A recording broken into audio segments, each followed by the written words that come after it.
Hola, soy la profesora Verónica Lazo de Lenguaje y esta vez vamos a repasar juntos las preguntas 90, ¿no?, del repaso. Sin embargo, he escogido solamente 30 para poder explicar dentro de todas las semanas, las 18 semanas que hemos estudiado.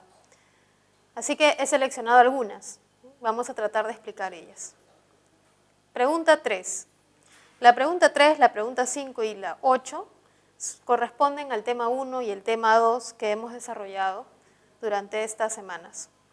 La pregunta 3 es: señala la alternativa en cuyo enunciado se destaca el elemento de la comunicación denominado referente.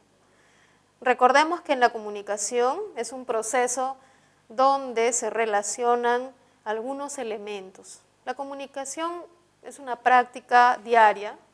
Es tan importante porque sin ella no podríamos subsistir como una especie. Sin embargo, por esa misma habitualidad es que pasa desapercibida. En los enunciados que vayamos a marcar, hay que ponernos a pensar qué elemento destaca. Los elementos podrían ser el emisor, un emisor, podría ser la persona que escucha, el receptor, o podría ser el tema, la realidad, o una parte de esa realidad de la que ellos hablan. Emisor, el que habla; receptor, el que escucha, o el tema del que están hablando. Por ejemplo, en la A, no cuentes chistes sobre suegras. Aquí el emisor está llamando la atención del receptor, le está pidiendo algo, ¿no?, le está invocando a no hacer algo. Entonces, el elemento destacado y enfocado va a ser el receptor, porque aquí la función del lenguaje es apelativa, ¿no?, mediante órdenes, mediante mandatos. Entonces, aquí va a resaltar el receptor. Esa no es la respuesta correcta. Nos piden donde resalte el referente. En la B, anoche hizo un calor insoportable. Esta palabra insoportable que a veces decimos cuando nos referimos a algo pues, que no nos gusta, que no queremos, que no soportamos, expresa más bien nuestra opinión. Entonces recordemos que cuando las oraciones expresan opiniones, el elemento que destaca es el emisor, ¿no? Entonces acá está destacando el emisor y no está destacando el referente. En la alternativa C, señor, el juez lo recibirá en la tarde. La persona que habla está informando algo a la persona que está escuchando. Le está informando algo sobre la realidad. Cuando informamos y no opinamos, tampoco mandamos, ¿no?, cuando solamente informamos, el elemento que destaca es la realidad de la que estamos hablando o informando. Entonces la respuesta correcta sería la C, porque en ella el emisor informa algo sobre lo que va a hacer el juez. En la D, gracias hermana por tu cariño, destaca también el emisor, como vimos en la B, porque el emisor está expresando un estado de gratitud al receptor. Y en la E, jactarse, es un verbo pronominal. Aquí destaca el elemento llamado código porque se está hablando de la misma lengua y de sus componentes, las palabras. Eso entonces nos lleva a pensar que la respuesta es la C. En la pregunta 5 repasaremos sobre la historia y evolución del español. El español es una lengua que varía, como todas las lenguas tienen variaciones. Es más, ahora por la llegada de nuestros amigos los venezolanos, probablemente el español que se habla en Lima varíe un poco. De esa misma forma de llegadas, de migraciones, de gente que viene y gente que va, es como se forma el castellano o el español. ¿Dónde? En la península ibérica. Este lugar es el lugar donde hubo muchos cambios y contactos de personas, de costumbres, de religiones. En esta península, antes de la llegada de los romanos, se hablaban lenguas prerromanas. En ese territorio se hablaba ya la lengua de los vascos, también ya habían llegado los griegos, se hablaba el tartesio, cartaginense, ¿no? Y también pues se hablaba el íbero, ¿no? La lengua íbera. Esas lenguas reciben el nombre de prerromanas, es lo primero, ¿no? Si hacemos una línea del tiempo de manera didáctica para explicar cómo hubo un antes y un después en el español, primero estuvieron las lenguas prerromanas. Las lenguas prerromanas. Se llaman prerromanas porque ya eran habladas por las comunidades en la península ibérica antes de la llegada de los españoles. De los romanos, perdón. En segundo lugar llegan los romanos. Conquistan en realidad ese lugar, ¿no? Llegan por cuestiones sociales, cuestiones económicas, así como llegan a Lima las poblaciones migrantes de provincias, igual que llegan los venezolanos y así. Llegaron los romanos con un fin específico, pero no llegaron solos, llegaron con su lengua. Es allí donde esa lengua, el latín, va a ir cambiando, va a ir adaptándose a la sintaxis, a las palabras que se hablaban ahí, ¿no? Por ejemplo, el apellido García, el apellido que yo llevo, es un apellido que tiene una historia, ¿no? Si bien yo no he estado en ese lugar, lo he heredado, pero ese apellido García viene de Garcia, que es del vasco, y que fue adaptado a la lengua que luego fue el español. Esas lenguas prerromanas han dejado huellas, como es el ejemplo de los apellidos. Luego que llegan los romanos, ¿no? Tenemos en tercer lugar las siguientes invasiones, como son los germanos, los árabes, y luego pues es así como van surgiendo diversas lenguas de la familia romance, como son las lenguas neolatinas, ¿no? Ahí está el castellano español, tenemos el catalán, tenemos el sardo, está también, a ver, una lengua que esté por aquí, el gallego, ¿no? Que son lenguas neolatinas o las nuevas latinas. En las alternativas que podemos ver hay una diversidad de nombres de lenguas. Y si es que no estamos muy atentos a este proceso, pues todo lo podríamos ver igual. Las lenguas prerromanas, aquí, están en la respuesta C, griego, vasco y tartesio. En cambio, árabe, por ejemplo, la alternativa A es una lengua invasora, no es una lengua prerromana. Catalán es una lengua neolatina. Y bueno, la celta sí es una lengua prerromana. En este tema, que corresponde a las primeras semanas, recordarles, por favor, aprenderse los nombres de las lenguas y comprender el proceso, ¿no? Interpretarlo para que se nos haga más fácil. En la pregunta 8 se nos pide recordar la realidad lingüística de nuestro país. En nuestro país coexisten lenguas que pues si viajamos, quizás nuestro oído pueda escuchar sus melodías, sus armonías. Sin embargo, hay muchas lenguas que no se hablan solo en el Perú, ¿no? Por ejemplo, el quechua es una lengua que, si bien es una lengua originaria, se habla también en Ecuador, en Colombia, incluso en Argentina, en Bolivia, ¿no? En Chile y en Brasil. Entonces, no es cierto que solo coexistan en nuestro país. El ticuna, una lengua que yo tuve oportunidad de escuchar, tampoco no se habla solo en el territorio de Loreto, sino también en Colombia y en Brasil. Por eso se les llama lenguas que son internacionales, ¿no? Porque en realidad trascienden territorios. Dice aquí, algunas no poseen gramática, eso no es cierto. La gramática constituye el sistema por el cual las palabras pueden ser unidas y formar ideas con sentido. Los quechohablantes pueden cantar una canción en quechua y escribir en quechua y contar toda su historia personal en quechua porque esas palabras son organizadas a partir de una gramática. Y de esa misma manera, la lengua shawi, la lengua ticuna, u otras lenguas que se hablan en nuestro territorio y que coexisten allí, también tienen gramática. Algunas carecen de dialectos, ¿no? Los dialectos es un nombre técnico que forma parte del constructo teórico para describir una realidad lingüística. Dialecto alude a la variedad, ¿no?, de una lengua. Yo hablo acá, soy de Lima, yo hablo de esta manera, soy de Piura, de esta otra manera, soy de la selva de Pucallpa. Entonces, en realidad las lenguas tienen dialectos debido a que los individuos van usando formas diferentes al momento de expresarse. Todas tienen dialectos. Todas varían. Es lo común en las lenguas, variar.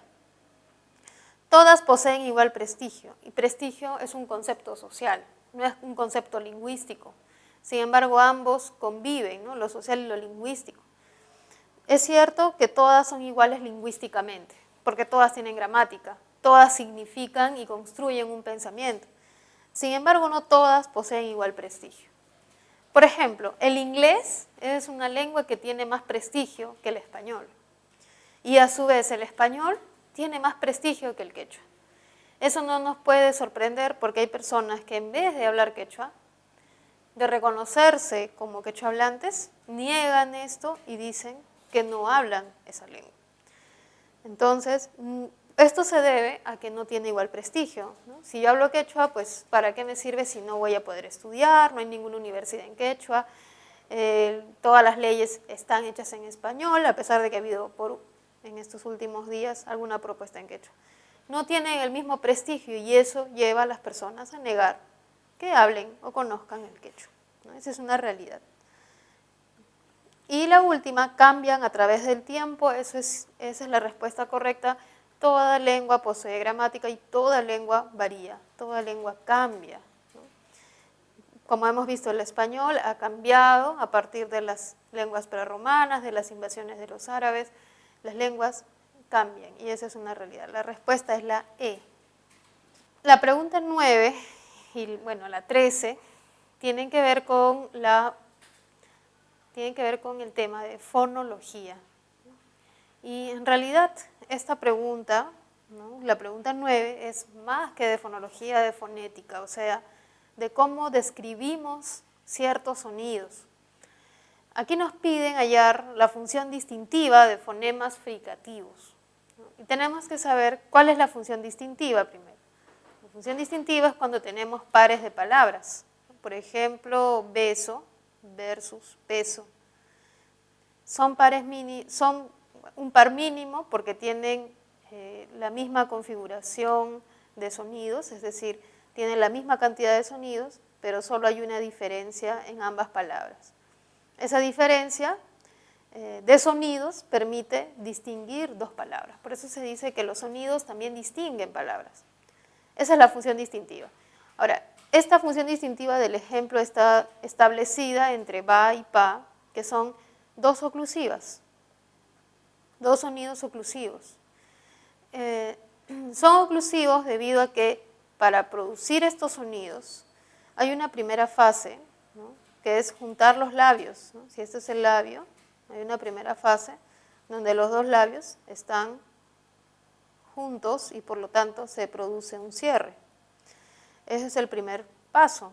Y el segundo momento es cuando los labios se separan y el aire sale, ¿no?, de manera como si fuese una explosión. Acá se produce la explosión o la salida del aire. Estas dos fases son la característica de un sonido oclusivo, ¿no? Los sonidos oclusivos se producen porque tienen oclusión, o sea, un cierre seguido de una explosión. Y en el beso y en peso, los labios se cierran totalmente. Ahora, la pregunta aquí es, identifique dónde la diferencia está por fonemas fricativos. Los fonemas fricativos no tienen dos fases. ¿Por qué? Porque nunca llegan a cerrarse, solo tienen una fase. Esa fase es los labios, si bien se juntan, ¿no?, si estos son los labios, se juntan, pero el aire puede escaparse de alguna forma por un espacio que quede abierto, así sea pequeño. Se les llama fricativos porque hay fricción. No es que los labios estén abiertos, separados completamente, sino que rozan, pero el aire llega a escapar. Esos son los fricativos. La respuesta sería la C, porque solo la 5 tiene distinción de fonemas fricativos, en la palabra jarro y en la palabra zarro. Estas dos palabras se van a escribir o transcribir de esta forma, ¿no? Jarro, jarro, y la otra es zarro, zarro. Este es un par mínimo, cumple función distintiva porque los sonidos son idénticos, solo hay una diferencia en el sonido inicial. Y ambos sonidos son fricativos. Cuando decimos el aire logra escaparse y en el aire también logra escapar. Pero eso no se puede decir, por ejemplo, en solía y salía, cuya diferencia está dada por la O y la A, no por una consonante, sino por vocales. Dice, el joven lanzó la faja sobre la paja. Faja y paja. Faja sí es una fricativa, sale aire, pero en paja no llega a salir el aire, no es fricativa, y nos piden que sean dos fricativos, no puede ser. En la 3 en romanos es el astuto zorro lanzó contra el gorro. Zorro, ¿no? Que es el sonido que sí es fricativo, pero gorro no es fricativo, es una oclusiva. La siguiente, jarrón y salón, pues no es un par mínimo, porque no tienen una sola diferencia, sino hay dos, la ja con la sa y ra con la. Por eso la respuesta es solamente la 5 en romanos, que es la respuesta C. Recomendaciones, aprenderse el cuadrito de fonemas, ¿no? ¿Cuáles son las oclusivas?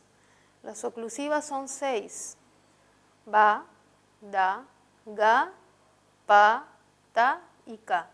Y como aquí esta pregunta dice fricativas, aprenderse las 5 fricativas que son fa, sa, ya, ja, y bueno, la que es otro dialecto que es za. La pregunta 13 también es sobre fonología, pero ya no de manera segmental, ¿no?